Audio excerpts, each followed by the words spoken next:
Chikkodi IVF centre ನಿಮಗಾಗಿ ತಂದಿದೆ ಪರಿಪೂರ್ಣ ಆಫರ್. ಐವಿಎಫ್ ಚಿಕಿತ್ಸೆ ಮೇಲೆ ಬರೋಬ್ಬರಿ 1 ಲಕ್ಷ ರುಗಳ ಭಾರಿ ರಿಯಾಯಿತಿ. ಆಫರ್ ಪಡೆಯಲು 9449449448ಗೆ ಕಾಲ್ ಮಾಡಿ.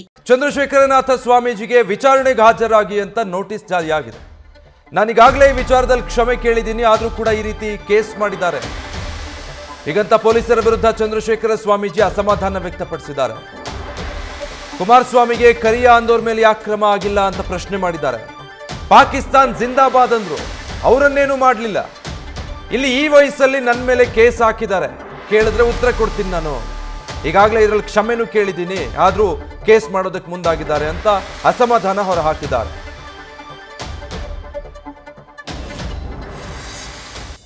ನಮ್ಗೆ ಆರೋಗ್ಯ ನಡೆಯೋಕ್ಕಾಗೋದಿಲ್ಲ, ಕೂತ್ಕೊಳ್ಳೋಕ್ಕಾಗೋದಿಲ್ಲ. ಹುಷಾರಿಲ್ಲದೆ ಇರೋದ್ರಿಂದ ಈ ಡಾಕ್ಟ್ರು ಬಂದುಬಿಟ್ಟು ಕೂತ್ಕೊಂಡು ಈಗ ನೀವು ಬಂದಿದ್ರಲ್ಲ, ನಿಮಗೆ ಮಾತಾಡ್ಸ್ಕಳ್ಸೋಣ ಅಂತ ಇಲ್ಲೇ ಕಳ್ಬಿಡಿ ಅಂತ ಹೇಳಿದ್ದೆ. ಓಕೆ ಗುರುಗಳೇ, ಅಲ್ಲಿ ಸ್ಟೇಷನಿಂದ ಏನಾದ್ರು ಕಾಂಟ್ಯಾಕ್ಟ್ ಮಾಡೋದು ಈ ಥರದ್ದು ಏನಾದ್ರು ಮಾಡಿದ್ರು? ಅದೆಲ್ಲ ಏನಿಲ್ಲ, ಅದೇನು ಅಂತಲೇ ನಮಗೆ ಗೊತ್ತಿಲ್ಲ. ಅದನ್ನೇ ಏನು ಹೀಗೆ ಪಕ್ಷಪಾತ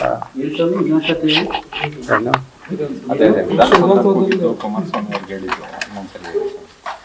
ಅಲ್ಲ, ವಿಧಾನಸೌಧದಲ್ಲಿ ಏನೋ ಹೇಳಿದ್ರು ಅಂತಲ್ಲ. ಹೌದೌದು, ಪಾಕಿಸ್ತಾನ್ ಜಿಂದಾಬಾದ್ ಅಂತ. ಪಾಕಿಸ್ತಾನ್ ಜಿಂದಾಬಾದ್ ಅಂತ ಅವ್ರನ್ನೆಲ್ಲ ಏನು ಮಾಡಿ ಇವ್ರಿಗೆ ನಮ್ಮ ಕುಮಾರಸ್ವಾಮಿ ಅವರಿಗೆ ಕರಿಯ ಕುಮಾರಸ್ವಾಮಿ ಅವ್ರಿಗೂ ಏನು ಮಾಡಲಿಲ್ಲ. ಹೀಗೆ ನಮ್ಗೆ ಆರೋಗ್ಯ. ಸೊ ತಮಗೆ ವಿಚಾರಣೆಗೆ ಹಾಜರಾಗಬೇಕು ಅಂತ ನೋಟಿಸ್ ಕೊಟ್ಟಿರೋದಕ್ಕೆ ಪೊಲೀಸರ ವಿರುದ್ಧ ಚಂದ್ರಶೇಖರನಾಥ ಸ್ವಾಮೀಜಿ ಈ ಥರ ಅಸಮಾಧಾನ ವ್ಯಕ್ತಪಡಿಸಿದ್ದಾರೆ.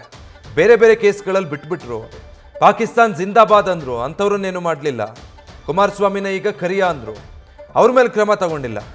ನಾನು ಅವತ್ತು ಮಾತಾಡಿದೆ, ಅದಾದಮೇಲೆ ಕ್ಷಮೆ ಕೇಳಿದ್ದೀನಿ ನಾನು ಅದರ ಬಗ್ಗೆ. ಆದರೂ ಈಗ ನನ್ನ ಮೇಲೆ ಕೇಸ್ ಹಾಕ್ಬಿಟ್ಟು ವಿಚಾರಣೆಗೆ ಬನ್ನಿ ಅಂತಿದ್ದಾರೆ. ಈ ಕ್ರಮ ನಾನು ಸಹಿಸಲ್ಲ. ಒಂದು ವೇಳೆ ಏನಾದರೂ ಅವ್ರು ನನ್ನನ್ನು ಪ್ರಶ್ನೆ ಮಾಡಿದ್ರೆ ನಾನು ಉತ್ತರ ಕೊಡ್ತೀನಿ, ಬಟ್ ನನಗಂತೂ ಆರೋಗ್ಯ ಸರಿ ಇಲ್ಲ, ಹಾಸಿಗೆ ಬಿಟ್ಟಿದ್ದೇಳೋದಕ್ಕೆ ಆಗ್ತಾ ಇಲ್ಲ, ವಿಚಾರಣೆಗೆ ನನಗೆ ಹೋಗೋಕ್ಕಾಗಲ್ಲ ಅನ್ನೋ ಅರ್ಥದಲ್ಲೇ ಪರೋಕ್ಷವಾಗಿ ಚಂದ್ರಶೇಖರನಾಥ ಸ್ವಾಮೀಜಿ ಮಾತಾಡಿದ್ದಾರೆ.